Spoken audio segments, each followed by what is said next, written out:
నమస్తే అండి, ఎలా ఉన్నారు అందరూ? బాగున్నారా? నేనైతే బాగున్నానండి. మీ అందరికీ అమ్మవారి ఆశీస్సులు ఎల్లప్పుడూ ఉండాలని కోరుకుంటూ, ధనం నిలబట్టం లేదండి, లక్ష్మీ ప్రాప్తి అనేది లేదండి, అలానే అనారోగ్య సమస్యలు ఉన్నాయి, ఉద్యోగంలో సరిగ్గా డబ్బులు అంటే అవతల వాళ్ళు సరిగ్గా ఇవ్వటం లేదండి, పనికి తగ్గ ఫలితాలు అనేటివి రావటం లేదండి, చేస్తున్న వృత్తి వ్యాపారాలు అనేటివి అనుకూలంగా లేవండి, భార్య పిల్లలతో సుఖం సంతోషం రెండూ కూడా లేవండి. ఎందుకో తెలియదు, జీవితం మొత్తం కూడా నిరాశగా వెళుతుందండి. దానికని మాకు తేలికైన ఒక పరిహారం ఉంటే చెప్పమని అడిగారు. ఎవరైతే ధనప్రాప్తి లేకుండా, లక్ష్మీ ప్రాప్తి లేకుండా, ఆర్థికంగా ఇబ్బందులు పడుతూ, అనారోగ్య సమస్యలతో బాధపడుతూ, దీర్ఘకాలికంగా అనారోగ్య సమస్యల నుంచి కొట్టుమిట్టాడుతున్న వారికి ఒక చిన్న అద్భుతమైన పరిహారాన్ని ఇక్కడ నేను చెప్పబోతున్నానండి. మరి ఆ పరిహారం ఏంటో తెలుసుకునే ముందుగా ఒక చిన్న రిక్వెస్ట్ అండి, మీ అందరికీ ఈ వీడియోకి ఒక లైక్ ఇవ్వండి. ఈ వీడియోకి మీరు ఇచ్చే లైక్ అనేది నాకు కాస్త మోటివేషన్గా ఉంటుందండి. ఒక లైక్ ఇవ్వండి. ఇక సబ్స్క్రైబ్ కాకుండా ఎవరైనా ఉంటే సబ్స్క్రైబ్ చేసుకుని నోటిఫికేషన్ వచ్చేలా ఆల్ అనే ఆప్షన్ని క్లిక్ చేయండి. ఇక వీడియోనైతే ఆఖరి వరకు చూడండి, అన్ని విషయాలు తెలుస్తాయి. సరేనండి, ఇక పరిహారాన్ని ఎలా చేయాలనేది చూద్దాము. మీరు ఈ పరిహారాన్ని మంగళవారం రోజున కానీ శనివారం రోజున కానీ చేయాలి. ఈ పరిహారం చాలా తేలిగ్గా ఉంటుందండి, కానీ అద్భుతమైన పరిహారం ఇది. ఇక కావలసిన వస్తువులు ఏంటో కాస్త చూద్దాం. ఇక్కడ కావాల్సింది ఒకే ఒక రాయి కావాలండి. అలానే ఈ పరిహారాన్ని ఆంజనేయ స్వామి యొక్క గుడిలో చేయాలి. ఇక నియమాల విషయానికి వస్తే, ఇక్కడ ఆడవారు నెలసరిలో ఉన్నప్పుడు మాత్రం చేయకండి. ఏదైతే ఇప్పుడు సమస్యలు ఉన్నాయని మనం చెప్పుకున్నామో ఆ సమస్యలు ఉన్నవారు చేసుకుంటే అద్భుతంగా ఈ పరిహారం పనిచేస్తుంది. మీరు ఏం చేస్తారంటే, ఆంజనేయ స్వామి యొక్క గుడికి వెళ్ళండి. అంటే వెళ్ళే ముందు 1 కేజీ రాయి కానీ, 1/2 కేజీ కానీ, లేదా చిన్న రాయి అయినా సరే గుడికి వెళ్ళి ఆ పక్కన పెట్టి మీరు ఆంజనేయ స్వామికి నమస్కారం చేసుకుని ఆ రాయిని పట్టుకోండి. ఇక్కడ జస్ట్ ఎగ్జాంపుల్గా ఒక చిన్న రాయిని చూపిస్తున్నానండి. మీరు 1/2 కేజీ కానీ, కేజీ కానీ తీసుకువెళ్ళండి. ఇందాక కోరిక చెప్పుకున్నాం కదండి, ధనప్రాప్తి కావాలి, లక్ష్మీ ప్రాప్తి కావాలి, ఇంకా వృత్తి వ్యాపారాలు నిలబడాలి, అనారోగ్య సమస్యల నుంచి బయటపడాలి, నా శ్రమకు తగ్గ ఫలితం రావాలి, నా వ్యాపారం బాగుండాలి, నా కుటుంబం, నా భార్య, నా పిల్లలు నాకు సహకరించాలి, సుఖంగా సంతోషంగా ఉండాలని మీ మనసులో ఉన్న సమస్యలు, కోరికలు అన్నీ కూడా చెప్పుకోండి. మీరు చెప్పుకొని ఆ గుడి ప్రాంగణంలో ఆ రాయిని పెట్టండి. అంటే గుడి ప్రాంగణం చుట్టూత గోడ ఉంటుంది కదండి, అంటే గుడిలో అయితే కాదండి, గుడి ప్రాంగణంలో పెట్టాలి. ఇలా మీరు పెట్టిన తర్వాత స్వామివారి ఎదురుగా మీరు నిలబడి ఒకసారి నమస్కారం చేసుకుని ఒక 11 ప్రదక్షిణాలు చేయండి. తర్వాత స్వామివారి గుడిలో అక్కడే కాసేపు కూర్చోండి. ఇందాక చెప్పుకున్నాం కదండి, ఏవైతే సమస్యలు అన్నీ కూడా ఉన్నాయి కదా, అవన్నీ కూడా ఒకసారి మీరు చెప్పుకొని తిరిగి మీ ఇంటికి వచ్చేసేయండి. ఇంతకు మించి పెద్దగా చేయనవసరం లేదండి.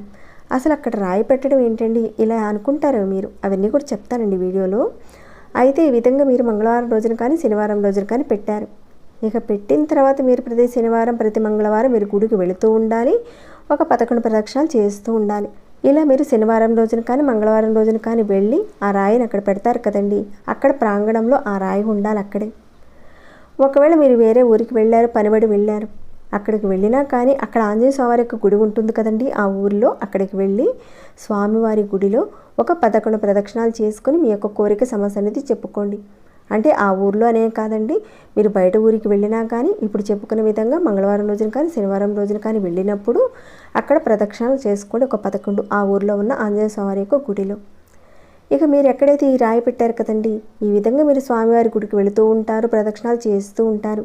ఇక మీ కోరిక తీరిపోయిన తర్వాత ఆ రాయి పెట్టారు కదండి, ఆ రాయి బరువు ఎంత ఉందో అంతకు తగ్గట్టుగా మీరు ఏదైనా ఒక స్వీట్స్ కానీ తీపి పదార్థాన్ని ఆ బరువుకు తగ్గట్టుగా తీసుకువెళ్ళి స్వామివారికి సమర్పించండి.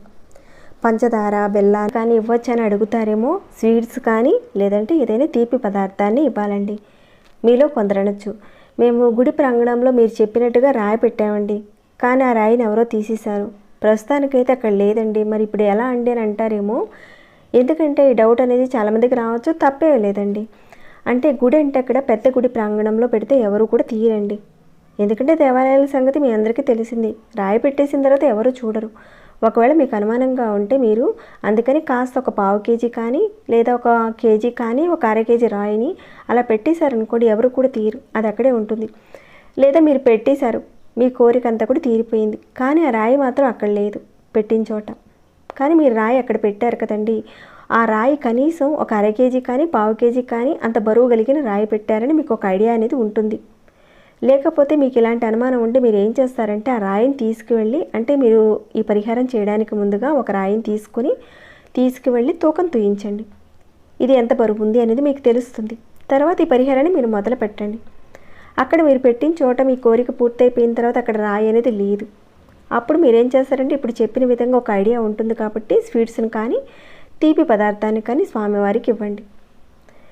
ఇలా మీరు ప్రతి శనివారం మంగళవారం వెళ్ళడము, కోరిక చెప్పుకోవడం, 11 ప్రదక్షిణాలు చేయడం, అలాగే మీ యొక్క కోరిక అయిపోయిన తర్వాత రాయికి తగ్గట్టుగా మీరు ఎంత రాయి తీసుకున్నారో అర కేజీ కానీ పావు కేజీ కానీ అంతకు తగ్గట్టుగా స్వీట్స్ తీసుకువెళ్ళి స్వామివారికి ఇవ్వండి.